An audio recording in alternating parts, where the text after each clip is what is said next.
ఓం విఘ్నేశ్వరాయ నమః. ఓం శ్రీ గురుభ్యో నమః. ఓం దుందుర్గాయ నమః. ప్రేక్షక మహాశీలందరికీ నమస్కారం. కుంభరాశికి చెందిన జాతకులకి 2024 సంవత్సరం ద్వితీయ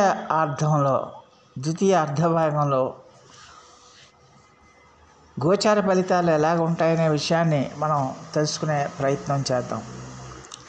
ముఖ్యంగా ప్రథమార్థం అంటే జూలై 30వ తేదీ వరకు కూడా మనం ప్రథమార్థంగా ఆలోచించుకుంటే, ప్రథమార్థంలో కుంభరాశికి చెందిన జాతకులందరూ కూడా ఎంతో కొంత ఇబ్బందులు పడుతూనే ఉన్నారు. ఎన్నో రకాలుగా కష్టాలు పడుతున్నారు, ఎన్నో రకాలుగా బాధలు పడుతున్నారు, ఎన్నో రకాలుగా సమస్యలను ఎదుర్కొంటూనే ఉన్నారు. అయితే జూన్ 30వ తేదీ నుంచి అంటే ద్వితీయార్థం ప్రారంభమైన కాడి నుంచి శని వక్రించి సంచారం మొదలుపెట్టాడు. ఆ శని వక్ర గమనంలో ఆయన నవంబర్ 15 వరకు కూడా వక్ర సంచారం చేస్తాడు. అలాగే గురుడు అక్టోబర్ 9వ తేదీ నుంచి గురుడు కూడా వక్ర సంచారమే చేస్తాడు. ఈ వక్ర సంచారం చేయటం వల్ల మరి కుంభరాశి వాళ్ళకి ఎలాంటి ఫలితాలు ఉంటాయి, వాళ్ళ భవిష్యత్తు ఎలా ఉంటుంది, వాళ్ళ యొక్క స్థితి ఎలాగుంటుందనే విషయాన్ని మనం ఒకసారి పరిశీలన చేద్దాం. మరి ఈ రాశి వాళ్ళకి జూన్ 30వ తేదీ వరకు కూడా కుంభరాశి వాళ్ళు ఏదో రకాలుగా ఇబ్బంది పడుతున్నారు, ఎన్నో రకాలుగా సమస్యలను ఎదుర్కొన్నారు, ఎన్నో రకాలుగా కష్టాలను ఎదుర్కొన్నారు, ఎన్నో రకాలుగా బాధలను ఎదుర్కొన్నారు.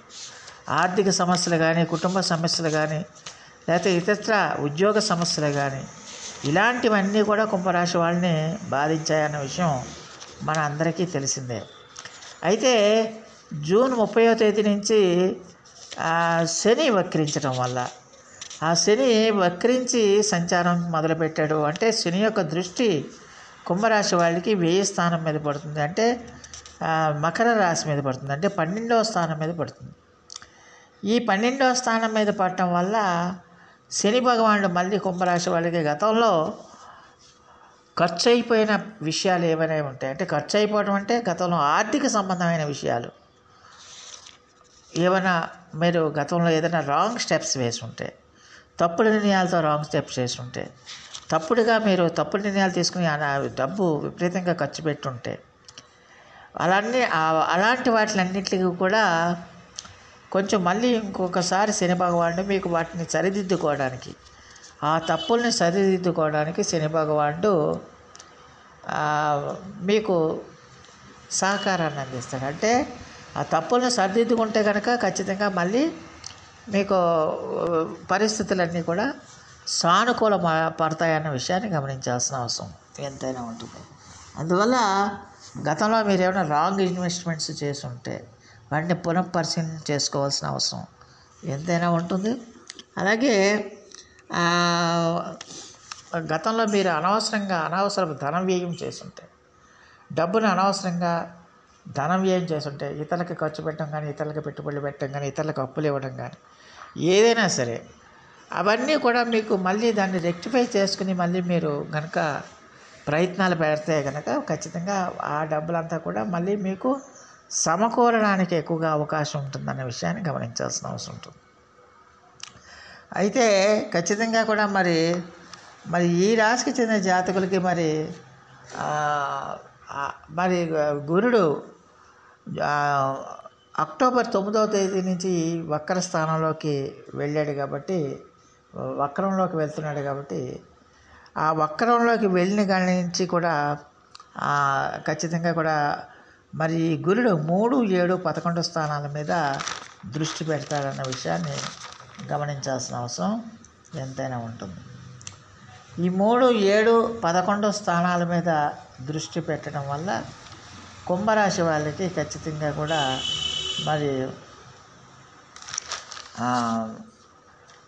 ఖచ్చితంగా కూడా చాలా వరకు అనుకూలమైన ఫలితాలు ఉంటాయన్న విషయాన్ని గమనించాలి. ముఖ్యంగా ఈ రాశి వాళ్ళకి వివాహాల కోసం ప్రయత్నాలు చేసే వాళ్ళందరికీ కూడా వివాహ యోగం కలుగుతుంది. వివాహ సంబంధాలు మీకు కుదురుతాయి. అలాగే వివాహం చేసుకోవాలన్న ఆసక్తి కూడా మీకు పెరుగుతాయి. అలాగే ఉద్యోగ ప్రయత్నాలు చేస్తుంటే ఖచ్చితంగా మీరు ఉద్యోగ ప్రయత్నాలు ఖచ్చితంగా డెఫినెట్గా ఆ ఉద్యోగ ప్రయత్నాలు అనేది కలిసి వస్తుందన్న విషయాన్ని గమనించాల్సిన అవసరం ఎంతైనా ఉంటుంది. ఉద్యోగాల కోసం మీరు కనుక ప్రయత్నం చేస్తే కనుక డెఫినెట్గా మీకు ఉద్యోగం వచ్చి తీరుతుంది. అందులో ఎలాంటి సందేహం లేదన్న విషయాన్ని గమనించాల్సిన అవసరం ఎంతైనా ఉంటుంది. ఖచ్చితంగా కూడా మరి ఈ రాశికి చెందిన జాతకులకి మరి ఉద్యోగ ప్రయత్నాలు కలిసి వస్తాయి, వివాహ సంబంధాలు కలిసి వస్తాయి, వివాహ ప్రయత్నాలు కలుస్తాయి. చాలా వరకు అనుకూలంగా ఉంటుంది.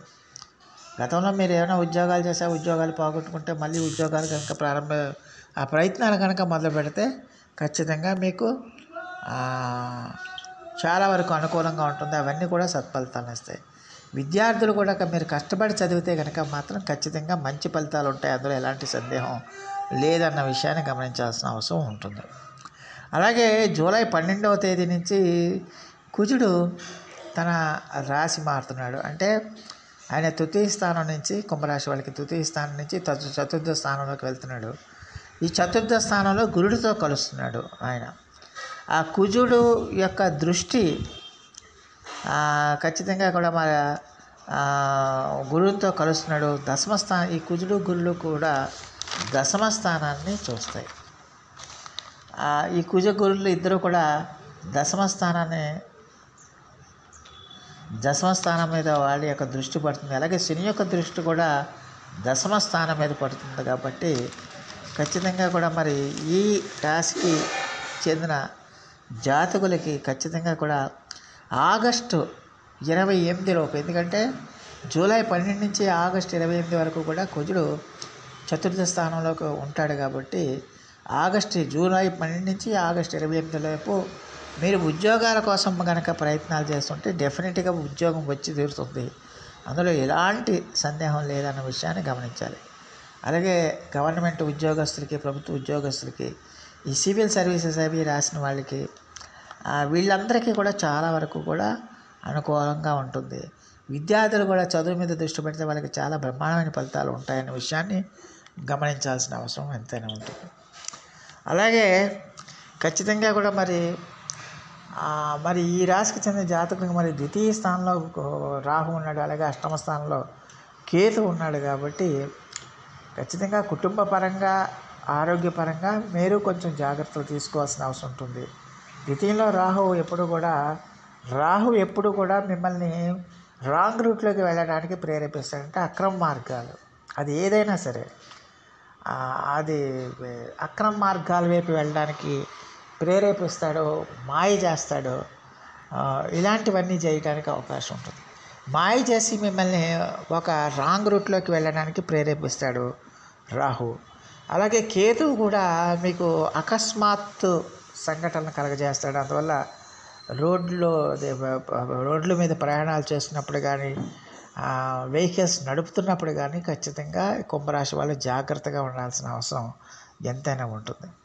మరి ఇలాంటి పరిస్థితులు అంటే ప్రధానమైన ఈ 4 గ్రహాల యొక్క పరిస్థితులు ఇలా ఉండగా మరి కుంభరాశి వాళ్ళు ఏం చేస్తే వాళ్ళకి ఇంకా మంచి ఫలితాలు వస్తాయనే విషయాన్ని కనుక మనం ఒకసారి చూసుకుంటే, మనకి ప్రతి సమస్యకి ఒక పరిష్కారం ఉంటుంది. ప్రతి సమస్యకి ఒక సొల్యూషన్ అనేది మన పూర్వీకులు, మన పెద్దలు, మునులు మనకు అందించారు. అందువల్ల ప్రతి సమస్యకి ఒక సమస్య ఎలాంటిదైనప్పటికీ కూడా దానికి మంచి పరిష్కారం, దానికి ఒక ఉపచారం చేస్తే కనుక ఆ సమస్య యొక్క తీవ్రత తగ్గుతుందన్న విషయాన్ని మనం తెలుసుకోవాల్సిన అవసరం ఉంటుంది. అందువల్ల ఈ ఏలినాటి శని జరుగుతున్న వాళ్ళందరూ కూడా తిలతైలాభిషేకాలు చేయటం అనేది మంచిదే. అలాగే దాంతోపాటు మీరు వృద్ధులకి అన్నదానం చేయటం కానీ, వృద్ధులకి బట్టలు ఇవ్వటం కానీ, వృద్ధులకి దుస్తులు ఇవ్వటం కానీ, లేకపోతే వృద్ధుల్ని ఆదరించడం కానీ ఇలాంటివన్నీ చేయాలి. శని ఎప్పుడు కూడా బాగోలేనప్పుడు ఎప్పుడు కూడా గురుడి యొక్క బలం చాలా బ్రహ్మాండంగా పనిచేస్తుంది. ఒక్క గురుడు బాగా పనిచేస్తే జీవితంలో అలాంటి వ్యక్తులకి జీవితంలో ఎలాంటి ఇబ్బందులు ఉండవు. అందువల్ల ఒక కుంభరాశి వాళ్ళే కాదు, మిగతా రాశుల వాళ్ళు కూడా గురు బలాన్ని ఎప్పుడు కూడా పెంచుకునే ప్రయత్నం చేయాలి. అంటే గురువు ఆరాధన చేయాలి. గురువుని ఎప్పుడు కూడా మన గురువుకి ఎప్పుడు కూడా మనం దాసోహమై ఉండాలి. అంటే ఆయనకి మనం గురువుకి మనం ఎప్పుడు కూడా నిత్యం కూడా ఆయన అణుకువగా అలాగే అర్చనాది అభిషేకాలు చేస్తూ ఉండటం వల్ల చాలా వరకు గురువు యొక్క అనుగ్రహం మన మీద కలుగుతుంది. అందువల్ల ఈ రాశి వాళ్ళు ఖచ్చితంగా కూడా మరి ప్రతిరోజు కూడా గురు ఆరాధన చేయండి, దత్తాత్రేయుని ఆరాధించండి, షిరిడి సాయినాథుని ఆరాధించండి.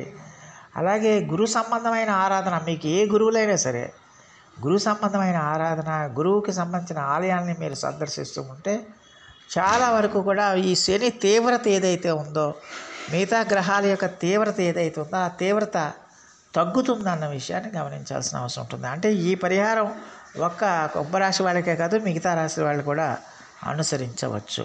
అలాగే ఖచ్చితంగా మరి గురువు ఆరాధన, దేవాలయాలకి గురువుల్ని పూజించడమే కాదు, ఇంకా గురువు మీకు ఇంకా బాగా బ్రహ్మాండంగా పనిచేయాలంటే ఖచ్చితంగా కూడా